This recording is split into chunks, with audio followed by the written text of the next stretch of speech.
Welcome to Linguistics. This channel is about all things linguistic, discussing topics in phonetics, phonology, morphology, syntax, semantics, and sociolinguistics. So let's see what we've got today.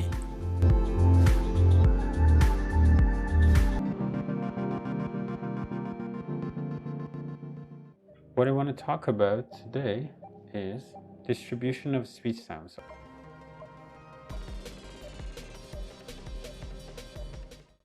So the way sounds are distributed within the phonological inventory or sound system or in the phonology of a given language tells us whether two sounds or phones are allophones of the same phoneme or of different phonemes.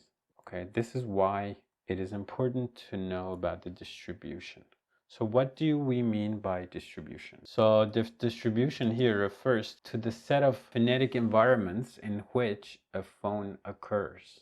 The phonetic environment of a phone or sound consists of the sounds that surround it. For example, the sounds that precede it and the sounds that follow it. For example, the word ruler in English.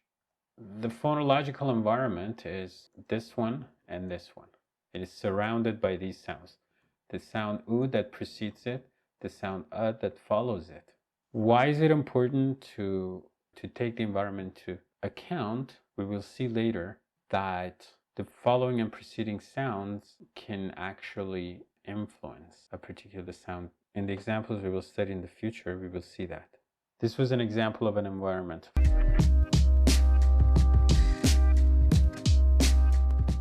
The three kinds of distribution that I will be introducing here are complementary distribution, contrastive distribution, and free variation.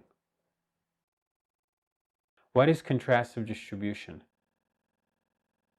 Contrastive distribution is a situation in which two phones occur in the same environment and result in semantic contrast. It means when two sounds occur in the similar environment. For example, if the sound in question is la, and the environment in which it occurs is this one. So this is how we are going to show the environments. Now, if you're looking at two sounds, for example, r and l, if we have data that suggests that la and ra occur in the same environment, then la and ra will be in contrastive distribution.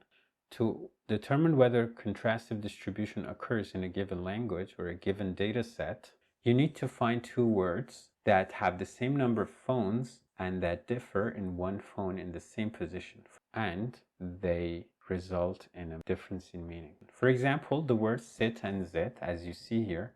Sit, of course, you shouldn't stick to the orthography. You should phonetically transcribe them first, which we do by using the IPA, which I've introduced in previous videos. So if you haven't watched those videos, go and watch them and come back to this video. Sit and zit, each when you phonetically transcribe them, not the way they are spelled in the language. In this case, they happen to be spelled clearly, but sometimes it's not the case. So first you'd phonetically transcribe them. You would see that sit and zit both have three sounds and they differ in the first position. The sound number one in sit is sa, and sound number one in zit is za, but the other sounds are the same. And they mean two different things in English. So we have a situation of contrastive distribution. So this pair of words is called a minimal pair. I'm going to give other minimal pairs. And of course, these are all language specific because phonology is language specific. Okay, lap and rap. So these words are a minimal pair for the sounds which are in green. So for la and ra. So rap and lap in English, they both have three sounds and they differ in sound one. And they mean two different things. Therefore, la and ra in English are two different phonemes. Okay, what about cap and gap in English? Again, another minimal pair for the sounds k and g. Both cap and gap have 3 sounds, and they differ in sound number 1, and they mean different things. I can bring an example from a different language. Spanish. Gato and gallo. Sorry, my Spanish is not good. So we're going to have our Spanish volunteer pronounce these. Gato, gallo. Bean and beam are examples of a minimal pair in which the differing sound, the contrastive distribution, is in the final position. So we have examples for word initial, we have examples for word final, and we have an example from Spanish, which is word medial.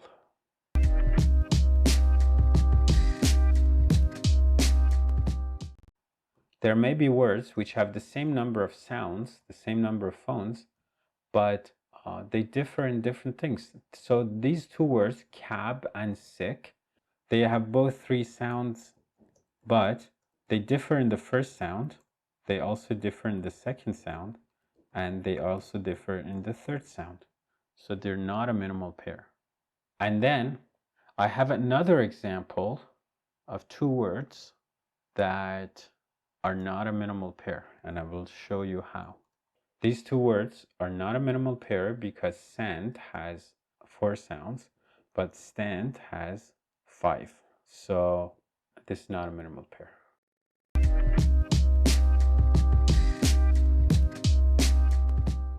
So if there's 2 sounds, if there's 2 phones, and you're collecting data on a given language, you want to see, okay, are these 2 sounds 2 different phonemes in this language that I'm studying? So you have to look for minimal pairs. And then once you find minimal pairs, then you have proof, you have evidence that these 2 phones are 2 different phonemes. But sometimes it's very difficult to find minimal pairs. You can look for something else which is almost like a minimal pair, but not exactly. And that's why it's called a near minimal pair. So I'm going to give you an example of a near minimal pair. A near minimal pair is when you have 2 words that, regardless of the number of sounds, they have like a part of the words. If you look at this part and just read this part, this is edha versus eja. This can be proof for the study of contrastive distribution of the and ja. Because if you forget anything else before and after, and you just stick to these sounds, you will see that the preceding and the following sounds are the same, but the middle sound is like different. But again, as you see, this is tether, this is ta, this is pella, and this is ra, but this is also ra. So this is, in a sense, they don't have the same number of sounds, you see? But if you take this part, ether and azure, they're similar. So if you're studying a new language, you're not lucky enough to come across minimal pairs as evidence for contrastive distribution, you can start looking for near minimal pairs.